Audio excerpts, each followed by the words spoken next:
Rowdy sheeter Borugadda Anil Kumar గత YCP ప్రభుత్వంలో ఆ పార్టీ నేతల అండతో ఇష్టారీతిన చెలరేగిపోయాడు. కూటమి నేతలపై అనుచిత వ్యాఖ్యలు చేయడమే కాకుండా ఏకంగా చంద్రబాబునే చంపేస్తా అంటూ బెదిరించాడు. అయితే సార్వత్రిక ఎన్నికల్లో వైసీపీ ఘోరంగా ఓడిపోవడం, కూటమి సర్కార్ అధికారంలోకి రావడంతో బోరుగడ్డ అనిల్ కుమార్ కు కష్టాలు మొదలయ్యాయి. రాష్ట్ర వ్యాప్తంగా పలు పోలీస్ స్టేషన్లలో కేసులు నమోదయ్యాయి.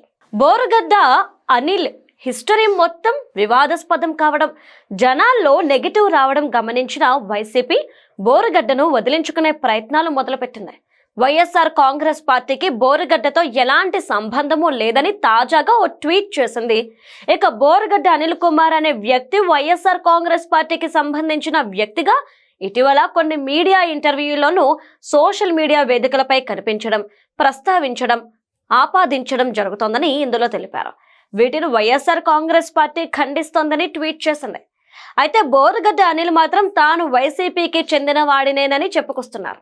తాజాగా ఓ యూట్యూబ్ ఛానల్ కి ఇచ్చిన ఇంటర్వ్యూలో తన వెనుక ఉన్నది జగనన్నే అంటూ సంచలన వ్యాఖ్యలు చేశారు. తాను జైలు నుంచి బయటకొచ్చానంటే కారణం జగనన్నేనని చెప్పారు అనిల్ కుమార్. జగన్ కు బెయిల్ ఇప్పించిన లాయర్స్ టీం స్వయంగా తన కోసం పని చేసిందని చెప్పారు. తనతో పాటు మాజీ ఇంటెలిజెన్స్ చీఫ్ సీతారామాంజనేయులకు కూడా ఈ లాయర్సే పనిచేశారని చెప్పారు.